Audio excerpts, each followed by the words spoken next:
नमस्कार दोस्तों। आज से हमारी अलजेब्रा की पूरी सीरीज स्टार्ट होने वाली है। तो जैसा हमने पहले डिस्कस किया था कि हम अलजेब्रा की पूरी एक सीरीज लेकर के आएंगे। इनफैक्ट हम अलजेब्रा क्या, और पहले हम मैथ्स के सारे टॉपिक्स की पूरी एक सीरीज लेकर के आएंगे। तो उसमें पहला टॉपिक जो हमने चूज़ किया है अलजेब्रा। तो अलजेब्रा की जो सीरीज है वो आज से स्टार्ट होगी और उसका फर्स्ट एपिसोड है बेसिक अलजेब्रा। तो हम बेसिक अलजेब्रा से स्टार्ट करते हैं और आज के एपिसोड में हम सीखेंगे कि अलजेब्रा है क्या, उसमें कैसे उस अलजेब्रा एक पावरफुल जो टूल्स हमें देता है वो हम कैसे यूटिलाइज कर सकते हैं। तो चलिए स्टार्ट करते हैं अलजेब्रा। तो उससे पहले हम जान लेते हैं कि अलजेब्रा आया कहाँ है। तो पहले अगर हम मैथ्स की बात करें तो इसमें नॉर्मली हम तीन तरह के इसके सब पार्ट्स हैं जिसको हम नॉर्मली पढ़ाई करते हैं। पहला है जो डील करता है नंबर्स से, दूसरा जो डील करता है शेप्स से, और तीसरा और आखिरी जो डील करता है लेटर्स से। तो वो मैथमेटिक्स का हिस्सा जो नंबर से डील करता है उसको हम कहते हैं अरिथमेटिक। वो हिस्सा जो डील करता है शेप्स के साथ उसको हम कहते हैं ज्योमेट्री। और वो हिस्सा जिसमें हम लेटर्स से चीज़ों को सीखते हैं उसको हम कहते हैं अलजेब्रा। तो ये बहुत ही बेसिक है। हमने क्या सीखा? The part of the mathematics which deals with numbers is known as arithmetic, जो हम स्टार्टिंग से ही पढ़ते हैं। Numbers 1 2 3 4, rational number, whole number. इसकी भी एक सीरीज़ में लेकर के आऊँगा, आप बताइएगा अगर आपको ज़रूरत होगी तो। दूसरा, the part of the mathematics which deals with shapes is called geometry. And third, the part of the mathematics which is very new to us and which we are going to discuss, which deals with letters, is known as algebra. तो ये तीन तरीके से, ये तीन parts में normally हम इसको डिवाइड कर रहे हैं। अब यहाँ पे हमने देखा कि ये जो पार्ट है algebra, it is dealing with letters. तो लेटर्स कहाँ से आए, क्या हैं ये लेटर्स? नॉर्मली ये जो लेटर्स हैं इसको हम वेरिएबल्स कहते हैं।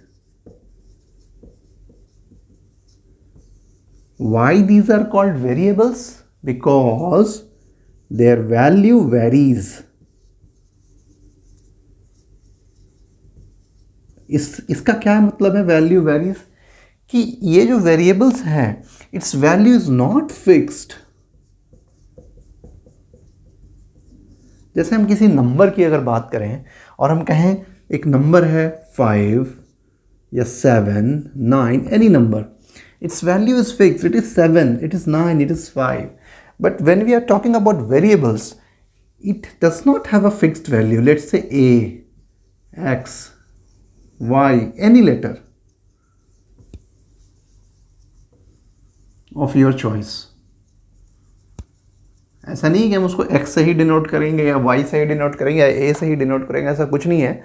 कोई भी एक लेटर्स, कोई भी एक ऐसी चीज़ से हम इसको डिनोट कर रहे हैं जो कि अल्टीमेटली एक नंबर की वैल्यू को लेगा अपने में, पर ये वैरी करते रहेगा। इसकी वैल्यू फिक्स्ड नहीं है, ये वैरी कर रही है, ये हर एक चीज़ के लिए वैरी करेगा। तो चूंकि ये वैरी कर रहा है, तो ये हम लोग को एक पावरफुल टूल्स प्रोवाइड करता है जिसको हम कह सकते हैं कि एक रूल्स हम बना सकते हैं, या हम कहें तो हम एक फॉर्मूला जनरेट कर सकते हैं इस वेरिएबल्स की मदद से।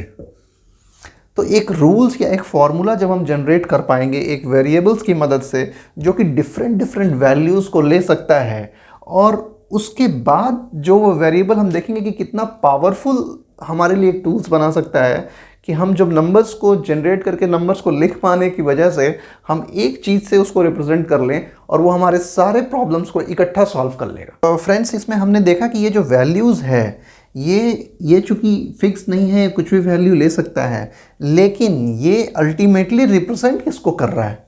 अल्टीमेटली जो ये वेरिएबल्स है इट इज़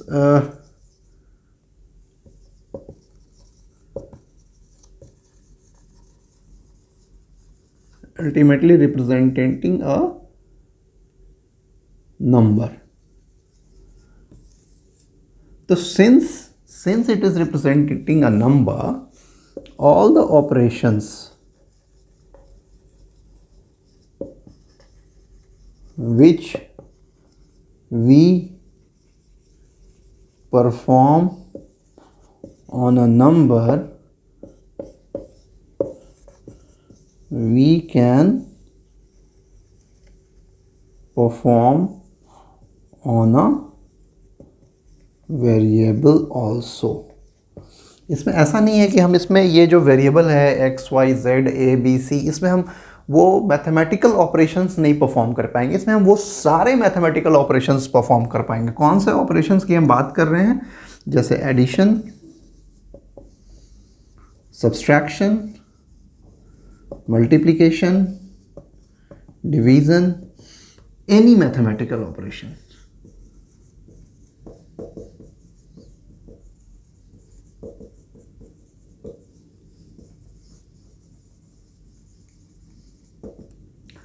कोई भी मैथमेटिकल ऑपरेशन जो हम एक नंबर्स के साथ परफॉर्म करते हैं वो हम इस वेरिएबल्स के साथ भी परफॉर्म कर सकते हैं। जैसे अगर हम कहें a plus b, we can do a b, we can do a minus b. ये सारी चीज़ें जो हम एक नंबर्स के साथ करते हैं, 7 प्लस 5, तो इसकी वैल्यू फिक्स्ड हो गई 7 प्लस 5 12। लेकिन अगर हम a प्लस बी की वैल्यू करेंगे और a की वैल्यू हम कुछ भी डालें तो वो a प्लस ए और b के वैल्यू पर डिपेंड करेगा कि वो नंबर क्या आएगा। और इसको हम ये सारे मैथमेटिकल ऑपरेशंस, चाहे प्लस हो, मल्टीप्लिकेशन हो, माइनस हो, ये सारा हम इसके साथ ऑपरेट कर सकते हैं।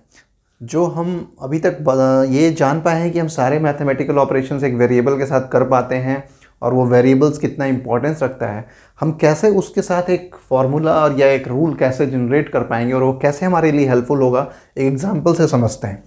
तो हम एक पैटर्न एग्जांपल ले लेते हैं।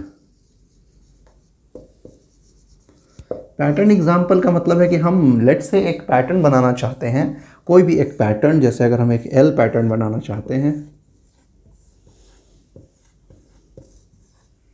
मैं बोलूं कि ये मेरा एक मैच स्टिक है और ये एक और मैच स्टिक है। इन दो मैच स्टिक को मिला करके मैंने एक पैटर्न बनाया है, एल पैटर्न। और मैं ये बोलूं कि 1L पैटर्न बनाने में मुझे 2 मैच स्टिक्स आर रिक्वायर्ड।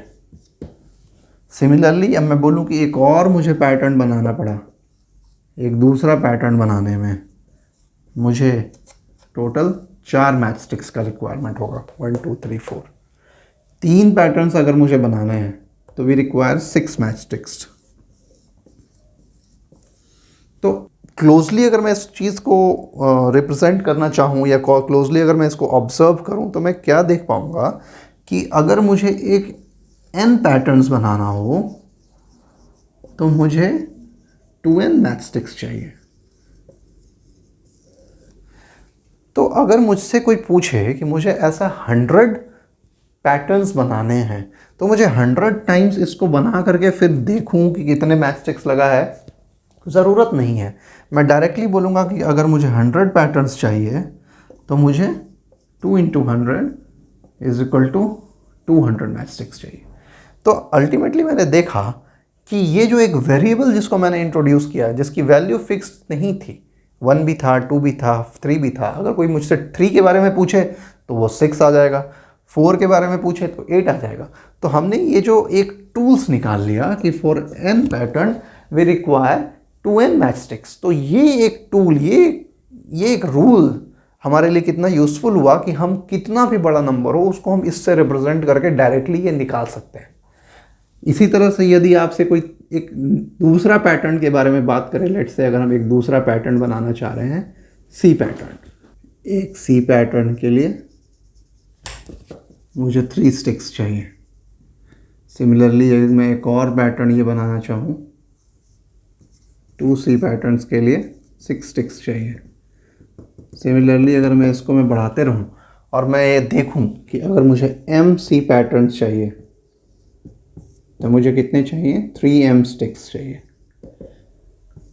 तो ये भी एक पावरफुल टूल हो। और अगर मुझसे कोई बोले कि तुम्हें 500 पैटर्न्स बनाने हैं, सी पैटर्न्स, तुम्हें कितने स्टिक्स चाहिए, तो मैं एक बार में बता सकता हूँ कि 500 इंटू 3 यानी कि 1500 स्टिक्स दे दो, मैं उससे ये 500 सी पैटर्न्स बना सकता हूँ। तो इसको मैं जब एक प्रॉपरली, एक क्लोजली देखता हूँ तो मैं पाता हूँ कि there is a relation which we are representing by a variable, and this variable is now making a very powerful tool for अस,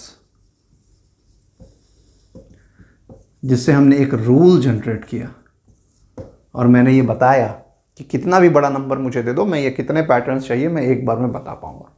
ये बहुत ही आम जिंदगी में आप इसकी इस्तेमाल कर सकते हैं। जैसे यदि मान लीजिए कि आप कोई स्वीट शॉप पे गए,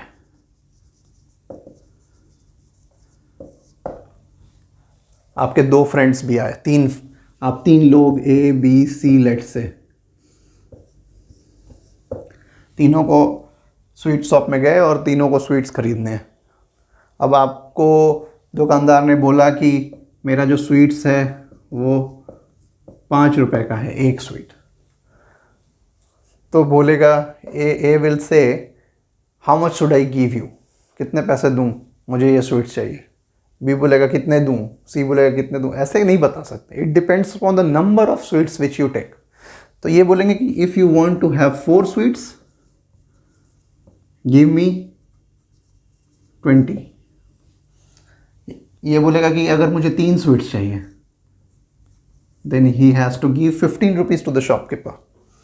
सी इज टेलिंग कि I need 2 sweets, he has to give 10 rupees. तो how we are getting this, तो हम इसमें ये कहेंगे कि लेट्स से इसका 5 into r is the amount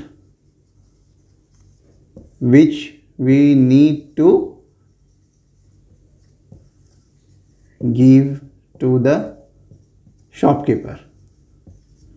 Now this R is variable which is the number of sweets.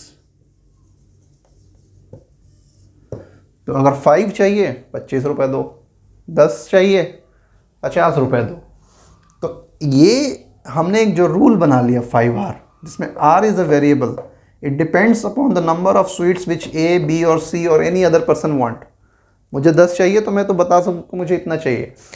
ये किसी भी नंबर को कोई भी चाहिए उसको एक 5R करके बताएगा कि इतना अमाउंट उसको चाहिए, then R is a variable। इसमें हम नॉर्मली एडिशन या सब्सट्रैक्शन उसका भी कैसे यूज़ कर सकते हैं। जैसे मान लीजिए कि मैंने ये बोला कि Ram has 5 more pencils than Shyam. तो इसमें हमें पता नहीं राम के पास कितना पेंसिल। अगर श्याम बोलेगा कि आई हैव 10 पेंसिल्स, तब राम के पास कितना होगा, 10 + 5 यानी 15 pencils. If Ram has some another pencil, let's say 10 की जगह उसके पास 20 है, तो राम के पास कितना होगा, 20 + 5 25।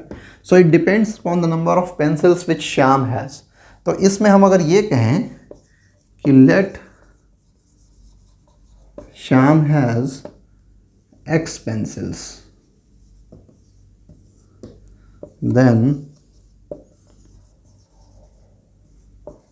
Ram has X + 5 pencils। तो यहाँ पर हमने देखा है इस वेरिएबल x की मदद से हम एक रूल जनरेट कर पाए कि राम के पास x + 5 पेंसिल्स है, where x is the number of pencils which Shyam has. ये कंडीशन मुझे दिया था, तो अब मैं जब भी इसमें श्याम का नंबर ऑफ पेंसिल्स डालूंगा तो we will automatically get the pencils which Ram has. कोई भी एग्जांपल ले सकते हैं। Amit is 4 years younger than Sumit. तो यहाँ अगर हम कहें कि let us suppose that the age of Sumit is y years, then age of Amit is how many years he is younger than Sumit? 4 years. Then age of Amit will be what? Y minus 4 years. So here also we have seen कि mathematical operations of addition and subtraction can also be performed on a variable and this variable can take any values. So now friends, अब हम देखेंगे कुछ basic use जो हम इस variable का कर सकते हैं. जैसे let's say हम बात करते हैं कि ये एक स्क्वायर है जिसका साइड है L. हमने इसको रिप्रेजेंट किया है इस साइड को L से. अब हम वेरिएबल्स कहीं भी लगा सकते हैं. तो अगर हम इसकी पेरीमीटर निकालने की बात करें तो पेरीमीटर ऑफ ए स्क्वायर क्या हम कहते हैं? जिसके सारे साइड्स के समेशन होते हैं. तो summation L plus L plus L plus L is equal to 4L. तो हमारे पास एक रूल या एक फॉर्मूला आ गया. Perimeter of square is equal to 4L where L is the side of the square. Similarly अगर हम ये देख लें कि हमारे पास एक रेक्टेंगल है जिसका एक साइड L है, दूसरी साइड B है. चूँकि आपको पता है रेक्टेंगल के दोनों साइड्स जो हैं अपोजिट साइड से इक्वल होते हैं, पर एडजेसेंट साइड्स जो हैं वो इक्वल नहीं होते हैं. हमने अलग अलग वेरिएबल से रिप्रेजेंट किया है. और यहाँ पे अगर हम बात करें कि यहाँ भी मुझे अगर पेरीमीटर निकालनी हो, पेरीमीटर ऑफ रेक्टेंगल, तो हम चारों साइड्स को ऐड करेंगे. तो let's say L plus B plus L plus B 2L plus 2B 2 into L plus B. तो ये हमने निकाला, एक फॉर्मूला जनरेट कर लिया where L and B are the sides of a rectangle. So आपने देखा कि इस वेरिएबल की मदद से हमने ये फॉर्मूला जनरेट कर लिया है कि perimeter of rectangle is 2 into L plus b. अब इसमें कोई भी आप L या B फीड करेंगे तो आप डायरेक्टली रेक्टेंगल का पेरीमीटर निकाल पाएंगे. और उसी तरह से आप कोई भी L का वैल्यू डालेंगे तो perimeter of square is equal to 4L आप निकाल पाएंगे. कि कोई भी प्रॉपर्टी हम इस्तेमाल कर पाते हैं जो कि नंबर्स के ऊपर, वो हम इसके ऊपर भी इस्तेमाल कर पाते हैं, वेरिएबल्स के ऊपर. तो हमने जैसे पहले की क्लासेस में पढ़े हुए हैं क्यूमुटेटिव प्रॉपर्टी,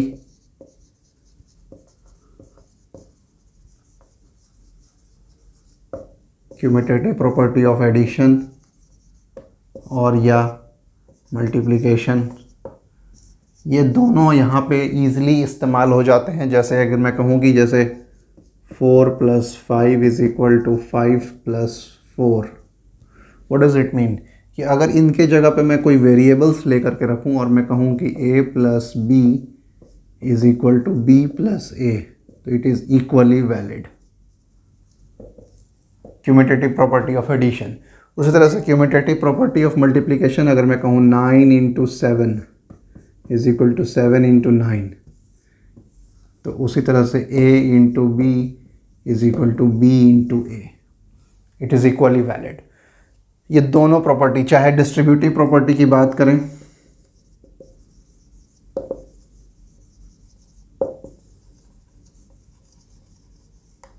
डिस्ट्रीब्यूटिव प्रॉपर्टी जैसे हम कहें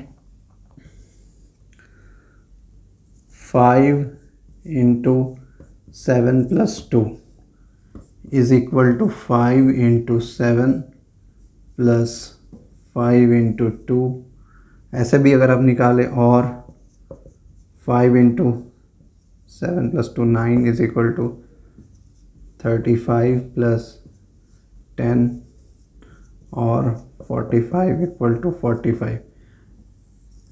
ये डिस्ट्रीब्यूटिव प्रॉपर्टी नंबर्स पे वैलिड होता है. ये हमने अभी प्रूफ भी किया. ये नॉर्मल प्रॉपर्टी आपको भी पता है. उसी तरह से यदि मैं बात करूं कि a into b plus c is equal to a b plus a c, it is also equally valid for variables. Actually friends ये क्यों वैलिड हो रहा है, जैसे हम इसमें बात किया था पहले भी हमने इसको डिस्कस किया, इसको एकदम आप ध्यान रख करिए कि these variables are nothing, these are only the numbers whose value is not fixed. तो since it is a number, therefore ये सारे operations इसके लिए valid हैं, और जो जो numbers पे operations हम करते हैं वो सारे numbers variables पे भी हम कर सकते हैं, क्योंकि ये actually में एक number ही है जिसको हम represent कर रहे हैं एक variable के साथ। कोई भी इक्वेशन के बारे में अगर हम बात करेंगे, लेट से हम यहाँ पे अगर कहें कि 2x + 5 इज इक्वल टू 10, तो ये एक इक्वेशन है। इक्वेशन क्यों है? इसमें एक इक्वालिटी साइन आएगी,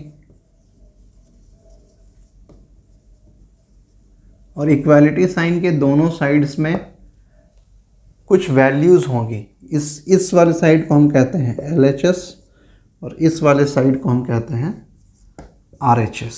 LHS मतलब हुआ लेफ्ट हैंड साइड,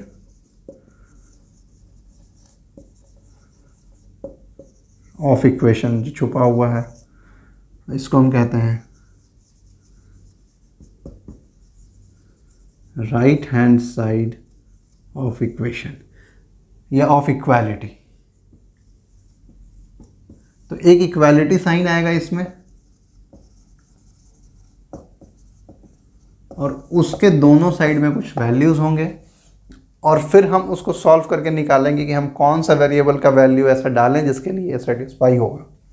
तो सबसे पहला इसमें जो मेथड जो हम यूटिलाइज करते हैं वो है हिट एंड ट्रायल मेथड।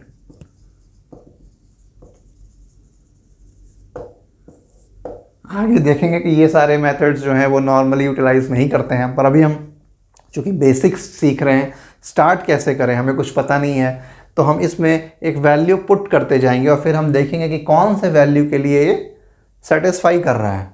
तो ये वैल्यू कुछ भी हो सकता है, तो उसमें हम कुछ एक वैल्यू पुट करते जाएंगे और हम देखेंगे कि हम इसमें लेट से 1 अगर पुट करते हैं तो 2 × 1 + 5 ये इक्वल टू क्या हुआ? 7। तो it is not a solution. 2 करते हैं तो 2 × 2 + 5 9, this is not a solution. 3 let say put करते हैं, 2 × 3 + 5, 2 × 3 = 6, 6 + 5 11। तो हम देखें कि हमारा तो ये 10 आना था, मतलब 7 9 11 इसके बीच का कुछ। तो लेट से हम इसमें 2 × 2.5 + 5 पुट करते हैं, तो this is coming 5 + 5 10 equal to 10 equal to RHS। तो ये x is equal to 2.5, it is a solution of this equation। जैसे मेरे पास इक्वेशन था 2x + 5 = 7, इस इक्वालिटी साइन के बोथ साइड हम कोई भी ऑपरेशंस अगर हम परफॉर्म करेंगे तो वो इक्वालिटी होल्ड करेगा। हम उसको अगर लिखना चाहें तो हम ये कहें कि any operation like add, subtract, multiply, divide में याद रखना पड़ेगा कि ये, या मल्टीप्लाई में याद रखना पड़ेगा कि नॉन ज़ीरो होना चाहिए। ज़ीरो से मल्टीप्लाई कर देंगे तो फिर वो वैलिड नहीं होगा। तो ऐड, सब्सट्रैक्ट, मल्टीप्लाई, डिवाइड अगर हम करेंगे on both side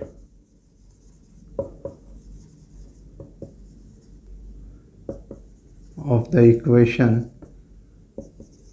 then the equality holds. तो इक्वालिटी वो जैसा है, हम दोनों साइड वही ऑपरेशन अगर ऑपरेट करते हैं तो इक्वालिटी होल्ड करता है। तो लेट से अगर हमारे पास ये इक्वेशन है, लेट से 2x + 5 = 7। अब हम दोनों साइड, यहाँ 5 है, हम यहाँ पर भी -5 कर देते हैं, तो यहाँ क्या हो गया? 2x = 2। अब हमारे पास एक इक्वेशन है, इसमें हम लेट से एक दूसरा ऑपरेशन परफॉर्म कर रहे हैं, दोनों साइड हम 2 से डिवाइड कर देते हैं, देन x = 1। तो हम दोनों साइड ये एक ही ऑपरेशन परफॉर्म कर रहे हैं। पहले हमने -5 किया ऑन बोथ साइड, या यहाँ पर हम लिख सकते हैं subtract 5 on both sides of equation, या यहाँ पर भी हम लिखेंगे डिवाइड बोथ साइड्स बाई 2।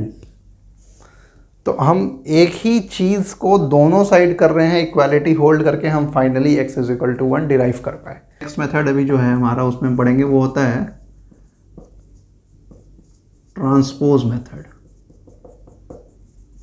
जो नॉर्मली हम यूज़ करेंगे। अभी जितने भी इक्वेशन सॉल्व करेंगे ट्रांसपोज मेथड ही यूज़ होंगे। तो मेरे पास जैसे इक्वेशन है 2x + 5 = 7, तो हम यहाँ पे पहले इक्वेशन में हमने एक परफॉर्म किया था ऑपरेशन, हमने दोनों साइड 5 को माइनस कर दिया था।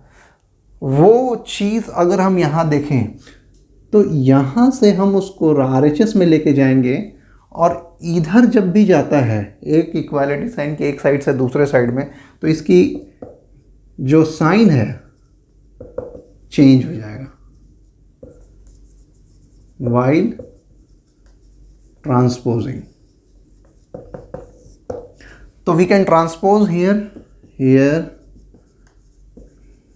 we can transpose +5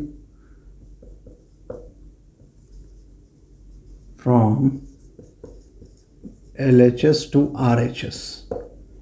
तो जब भी हम इसको ट्रांसपोज करेंगे साइन चेंज होगा, तो हम लिख सकते हैं the sign of +5 became -5 on RHS. This implies 2x is equal to 7 - 5. तो इक्वल टू 2 हो गया भाई। अब यहाँ पे 2x is equal to 2. अब this 2 can be transposed to the right side RHS, तो उसमें क्या होगा, साइन उसका चेंज होगा। अभी यहाँ पे हम प्लस से इसको लेकर के जा रहे हैं, तो वहाँ हम उसको डिवाइड करेंगे। तो हम यहाँ लिख देंगे कि transpose 2 from LHS to RHS, तो x is equal to 2/2 = 1। तो ट्रांसपोज मेथड में बहुत ही इम्पॉर्टेंट जो चीज़ हमने यहाँ पे पढ़ा है, साइन ऑफ द वैल्यू या number change while transposing from one side of the equality to the other side.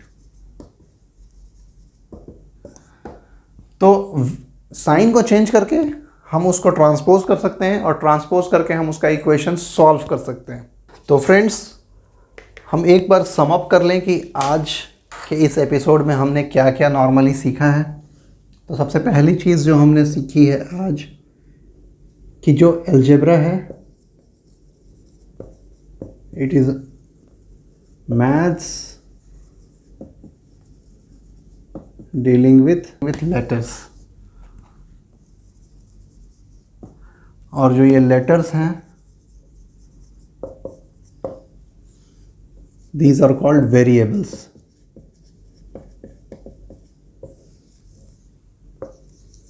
Variables हम इसकी ज़रूरत क्यों पड़ती है? Because it's values are not fixed. तीसरा चीज़ जो हमने पढ़ा, ऑल मैथमेटिकल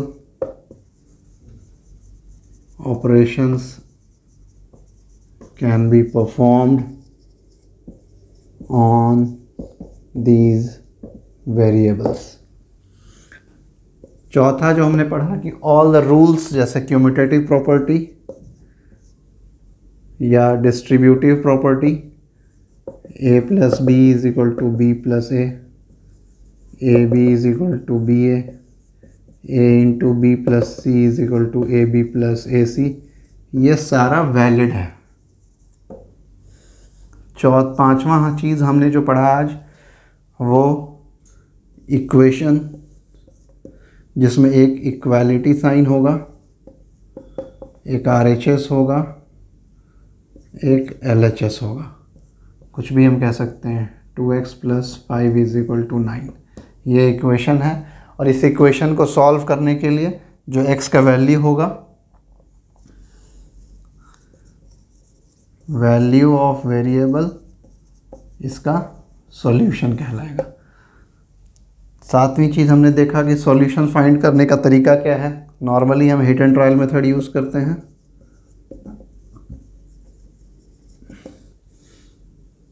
या ट्रांसपोज मेथड यूज़ करेंगे।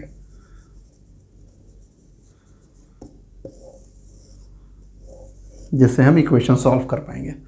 तो ये सम अप कर लिया हमने आज के चैप्टर में। अलजेब्रा क्या है, लेटर्स, वेरिएबल्स, मैथमेटिकल ऑपरेशन सारे होंगे। इक्वेशंस में क्या होता है, इक्वालिटी साइन होती है। अगर यहाँ पे ग्रेटर या लेस देन होगा तो it will not be an equation. इसमें इक्वेशन में इक्वालिटी साइन होनी ही होनी है। प्लस वैल्यू ऑफ वेरिएबल कैसे निकालेंगे, सॉल्यूशन को एक सेटिस्फाई करेगा एक्स का वैल्यू, उसको निकालने के तरीके हिट एंड ट्रायल मेथड से करते हैं या ट्रांसपोज मेथड से करते हैं। तो आज का एपिसोड हम यहीं पे फिनिश करना चाहेंगे। नेक्स्ट एपिसोड जो हम देखेंगे उसमें हम डिटेल में डील करेंगे, बहुत ज़्यादा डिटेल में अंदर घुसेंगे, स्टार्टिंग से linear equation in one variable. तो नेक्स्ट टॉपिक जो होगा हमारा अलजेब्रा सीरीज़ का एपिसोड 2, उसमें हम देखेंगे linear equations in one variables. फिर उसके बाद हम और भी देखेंगे लीनियर इक्वेशंस इन 2 वेरिएबल्स, अलजेब्राइक एक्सप्रेशंस क्या होते हैं, पॉलिनोमियल्स क्या होते हैं, मोनोमियल्स, बाइनोमियल, ट्राइनोमियल्स। उसके बाद आइडेंटिटीज़ कैसे निकालते हैं।